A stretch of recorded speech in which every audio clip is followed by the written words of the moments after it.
દુનિયા ક્યાંથી ક્યાં પહોંચી ગઈ, પણ હજુ એક એવો સમૂહ છે કે જે અંધશ્રદ્ધા અને કાળા જાદુમાં આંખ બંધ કરીને વિશ્વાસ કરે છે.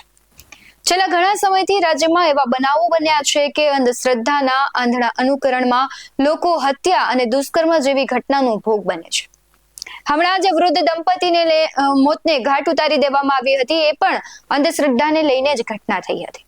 ત્યારે વધુ એક કિસ્સો સામે આવ્યો છે, જેમાં મહિલા સાથે નરાધમ ભુવાએ બસમાં અનેક વખત દુષ્કર્મ આચર્યું.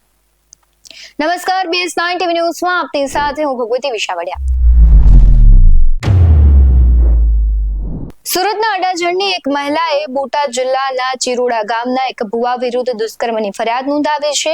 મહિલાએ પોતાની ફરિયાદમાં જણાવ્યું છે કે આરોપી ભુવાએ કાળા જાદુના બહાને ભાવનગરથી સુરત આવતી વખતે ચાલુ લક્ઝરી બસમાં જ તેની સાથે એકથી વધુ વખત દુષ્કર્મ આચર્યું. આ ઘટના બાદ મહિલાએ અડાજણ પોલીસ સ્ટેશનમાં ફરિયાદ નોંધાવતા પોલીસ આરોપીની ધરપકડ કરી કાર્યવાહી હાથ ધરી છે. ત્યારે મહિલાએ નોંધાવેલી ફરિયાદ અનુસાર સુરતના અડાજણમાં રહેતી એક પરિણીત મહિલા પિતૃદોષની વિધિ કરાવવાની હોવાથી બોટાદ જિલ્લાના ગઢડા તાલુકાના ચિરોડા ગામના ભુવા ગંગારામ રામચરણ દાસ લશ્કરીના સંપર્કમાં આવી. જે બાદ મહિલા પિતૃદોષની વિધિ માટે સુરતથી ભાવનગર ગઈ, જ્યાં તેણે ભુવા સાથે મુલાકાત કરી. વિધિ કરાવ્યા બાદ મહિલા ભુવા સાથે ભાવનગરથી સુરત પરત ફરી હતી.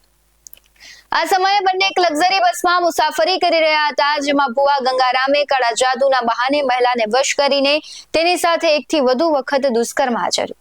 જ્યારે મહિલા સુરત પહોંચી ત્યારે તેણે તાત્કાલિક અડાજણ પોલીસ સ્ટેશનમાં જઈને આ અંગે ફરિયાદ નોંધાવી. અડાજણ પોલીસે મહિલાની ફરિયાદને ગંભીરતાથી લઈ આરોપી ભુવા ગંગારામ રામચરણ દાસ લશ્કરી વિરુદ્ધ દુષ્કર્મનો ગુનો નોંધી શોધખોળ હાથ ધરી હતી. ગણતરીની કલાકોમાં પોલીસે આરોપી ભુવાને ઝડપી પાડી અને કાયદેસરની કાર્યવાહી હાથ ધરી હતી. સમગ્ર મામલે પોલીસ પ્રતિક્રિયા આવી છે, તેના પર નજર કરીએ. તારીખ 8/8/2025 રોજ અડાજણ પોસ્ટેમાં એક મહિલાએ ગંગારામ રામચરણદાસ લશ્કરી રહેવાસી ચિરોડા, તાલુકો ગઢડા, જિલ્લો બોટાદનાઓ વિરુદ્ધ એક ફરિયાદ આપેલ હતી. જે ફરિયાદના અનુસંધાને અડાજણ પોલીસ સ્ટેશનનાઓ દ્વારા ભારતીય ન્યાય સંહિતા 2023ની કલમ 64(2) જે એમ વગેરે મુજબનો ગુનો રજીસ્ટર કરવામાં આવેલ છે.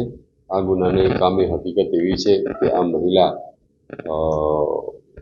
એમના ભુવા જે છે આરોપી ગંગારામ રામચરણ લશ્કરી નાઓ સાથે તેમના કૌટુંબિક સસરા વિજયભાઈ હસમુખ નાઓ દ્વારા પરિચયમાં આવેલ હતા.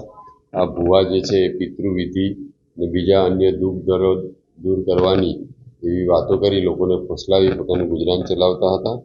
અને એ મહિલા સંપર્કમાં આવતા મહિલાઓને તારા ઘરનું દુઃખ દર્દ દૂર કરી દઈશ એમ જણાવી એની સાથે સંપર્ક કેળવેલો.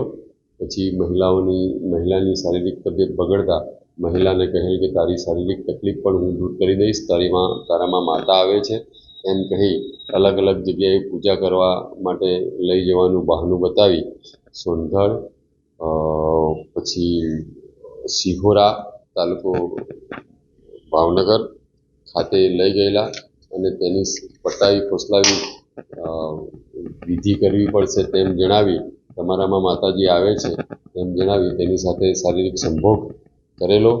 આ ભુવાજી જ્યારે સુરત આવતા ત્યારે વેલંજા એમના મિત્રને ત્યાં રોકાતા હતા. ભુવો લાંબા સમયથી એ કરે છે, એમના વતનમાં એમના મંદિરે પૂજાપાઠ કરે છે. હાલ આરોપી પોલીસ કસ્ટડીમાં છે. એની વિગતવારની પૂછપરછ ચાલી રહી છે અને પોલીસ આરોપી રિમાન્ડ પર છે. મહિલા સાથે 2024થી મહિલા સાથે સંપર્કમાં. આવી ઘટનાઓ અનેક વખત બને છે. સવાલ એ છે કે ઈશ્વરથી મોટું કોઈ નથી, તો કેમ લોકો આવા ખોટા લોકોના વિશ્વાસમાં આવીને પોતાનું જીવન બરબાદ કરતા હોય છે? તમને શું લાગી રહ્યું છે? કમેન્ટ બોક્સમાં જરૂરથી જણાવજો. આવા જ વધુ અહેવાલો સાથે ફરી મળતા રહીશું. તમે અમારી YouTube ચેનલને સબસ્ક્રાઇબ કરવાનું, અમને Facebook અને Instagram પર ફોલો કરવાનું ભૂલશો નહીં. બાકી નવી અપડેટ્સ મેળવવા માટે જોતા રહો BS9 TV ન્યૂઝ. નમસ્કાર.